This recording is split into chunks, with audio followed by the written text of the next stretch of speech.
Shams, stop, dog. Please, Shams, no more. We don't want nobody else, man. Stop with the breaking news. Nobody knew he was a fucking free agent to even be on the Lakers. Are we having open tryout? Did I miss the fucking memo? The Lakers with open tryouts? Then they going getting gas station looking niggas now, man. Who's next? Kwame Brown? You better go get him? See somewhere on fucking YouTube. God damn. I wonder why LeBron James won't make a decision. Look at who the fuck we getting.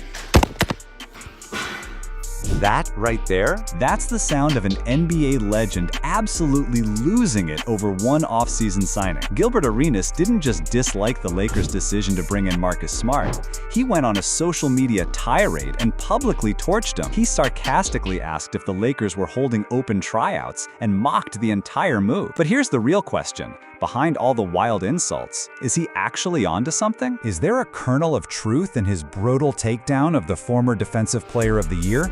Or is this just Gil being Gil? We're going to break down every piece of Arenas' rant, dissect the stats, and figure out what this one signing truly reveals about the Los Angeles Lakers' championship plan. To really get what's happening, you have to appreciate the pure, unfiltered rage from Gilbert Arenas. This wasn't some calm, measured critique on a podcast. This was a rant. He apparently saw the breaking news Shams Charania and immediately went on. Shams, stop, dog, Arenas pleaded.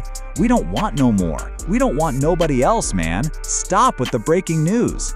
Nobody knew he was a effing free agent to even be on the Lakers. You could feel his frustration. It felt personal. He questioned the whole process, joking about whether the Lakers were holding open tryouts that he didn't get the memo for. And then came the line that shot across the NBA world. They going and getting gas station looking in times gas now, man. Who's next? Kwame Brown? The disrespect was layered. It was a shot at Smart's appearance, his current place in the league, and a jab at the Lakers' front office, implying they're just grabbing guys off the street. To Arenas, this wasn't a strategic move. It was a sign of pure desperation. He saw it as such an uninspired signing that it fed his larger doubts about Rob Pelinka's ability to build a real contender around LeBron James and Anthony Davis. So, that leaves us with the main question. Is this fair criticism, or is it just noise? Is Marcus Smart really a gas station worker in NBA terms?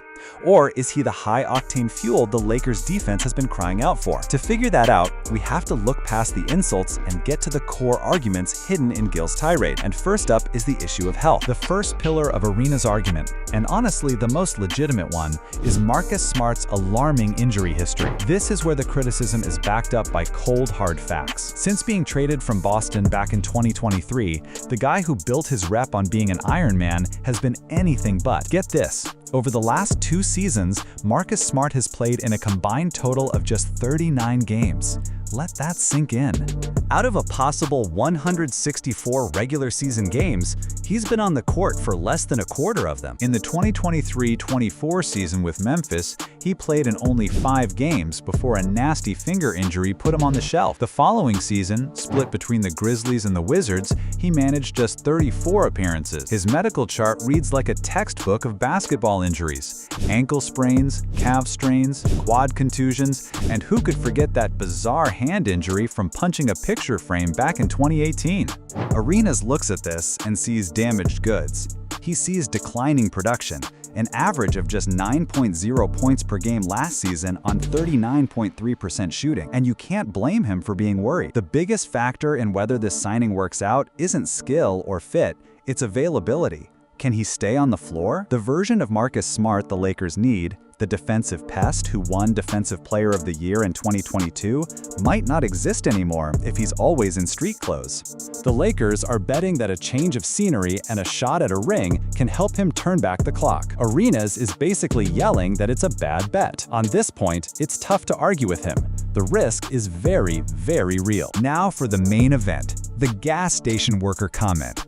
What did Arenas really mean by that? It's deeper than a simple diss about how he looks. Arenas is making a point about value. He's saying Marcus Smart is no longer a premium player. He's a generic, replaceable part you grab out of necessity, not a guy you target to make your team better. His whole open tryouts jab backs this up. He sees Smart as just some guy, not a key piece of the puzzle. This is where Gil's argument starts to unravel. The analogy completely ignores why the Lakers went after Smart in the first place. They didn't sign him to drop 20 points a night. They signed him to fix their single biggest weakness: defense at the point of attack. Last season, the Lakers' perimeter defense was a sieve. They needed a guard who could lock down the other team's best player, bring some serious physicality, and inject a defensive IQ they just didn't have. Marcus Smart, even a 31-year-old version who's lost a step, is still an elite defensive mind. He's a 3-time all-defensive first-team player and a former DPOY for a reason. He has the size, strength, and most importantly, the bulldog mentality to be a nightmare for opposing offenses. The gas station worker analogy falls flat because it judges a specialist by the standards of a superstar. It's like complaining that your mechanic isn't a great chef. The Lakers didn't need another scorer.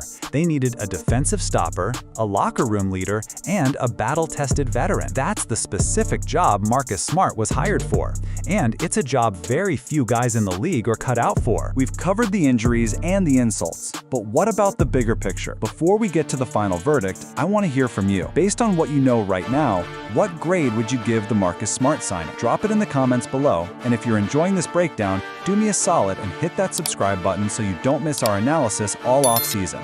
This brings us to the final piece of the puzzle, the fit and what this all means for the Lakers' strategy. A key detail that Arenas' rant conveniently skips over is the contract. The Lakers signed Marcus Smart to a 2-year deal worth around $11 million. This isn't some back-breaking, franchise-killing contract. It's a low-risk, team-friendly deal they got by using their biannual exception. In fact, Smart was so ready to join a contender that he gave back nearly $7 million in a buyout with the Wizards just to make this happen. That context changes everything. The Lakers didn't break the bank.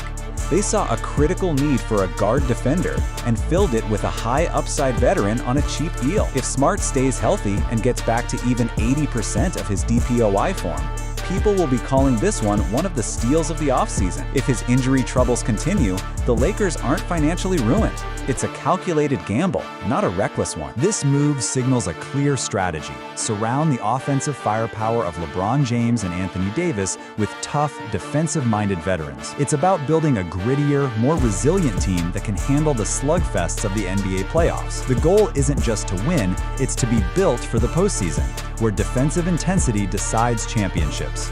Smart, for all his flaws, brings that in spades. So, is Gilbert Arenas right? Yes and no. He is 100% right to sound the alarm on Marcus Smart's injury history. It's the single biggest thing that will decide if this works. Any fan who ignores that he's played just 39 games in 2 years is kidding themselves. But his dismissal of Smart as a player, the whole gas station worker thing, is where he goes into pure shock jock territory. It's a take made for clicks, but it misses the strategic value of the signing. The Lakers made a low-risk, high-reward move to fix their biggest problem, and they did it on a budget. In the end, Gilbert Arenas' fiery rant tells us more about his provocative style than it does about the Lakers' front office. While it's rooted in a very real concern about injuries, his criticism blows up into a caricature that ignores the Smart fit, the team-friendly deal, and the specific job Marcus Smart was brought here to do. The Lakers didn't sign a gas station worker, they signed a master mechanic to fix a very specific problem with their engine. The entire success of this move hangs on one question: can he stay on the court long enough to do the work? If he can, this could be the exact kind of savvy, under-the-radar move that championship teams are built on. If he can't, you know Gilbert Arenas will be the first one in line to say, "I told you so." What do you think? Will Marcus Smart be the defensive anchor the Lakers need? Or will injuries prove Agent Zero right? Let me know your final prediction for his impact in the comments below. Thanks for watching.